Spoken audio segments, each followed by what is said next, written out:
యేసు రక్తమే జయం పరిచర్య ప్రైజ్ ద లార్డ్. నవంబర్ 15వ తేదీ 2024. ఈరోజు దేవుని వాక్యము.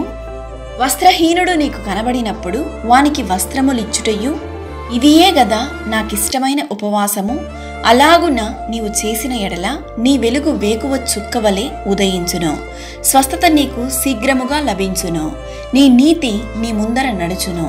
యెహోవా మహిమ నీ సైన్యపు వెనుకటి భాగమును కావలి కాయును. యెషయా గ్రంథము 58వ అధ్యాయం 8వ వాక్యము. క్రీస్తునందు ప్రియులారా, ఉపవాసం అంటే ఆహారం మానటం మాత్రమే కాదు. నీ ఆహారము ఆకలిగొనిన వారికి పెట్టుటయు, నీ రక్త సంబంధికి ముఖము తప్పింపకుండుటయు, దిక్కుమాలిన బీదలను నీ ఇంట చేర్చుకుంటయు, వస్త్రహీనునికి వస్త్రమిచ్చుటయు ఇదే గదా నాకు ఇష్టమైన ఉపవాసము అని దేవుని వాక్యం సెలవిస్తుంది. మరియు మీరు ఉపవాసము చేయునప్పుడు వేషధారుల వలె దుఃఖ ముఖములై ఉండకుడి. తాము ఉపవాసము చేయుచున్నట్టు మనుషులకు కనబడవలెనని మీ ముఖములను వికారముగా పెట్టుకొనకుడి. నీవు ఉపవాసము చేయునప్పుడు నీ తలను అంటుకొని నీ ముఖమును కడుగుకొనుము. అప్పుడు రహస్యమందు చూచుచున్న నీ తండ్రి నీకు ప్రతిఫలమిచ్చును.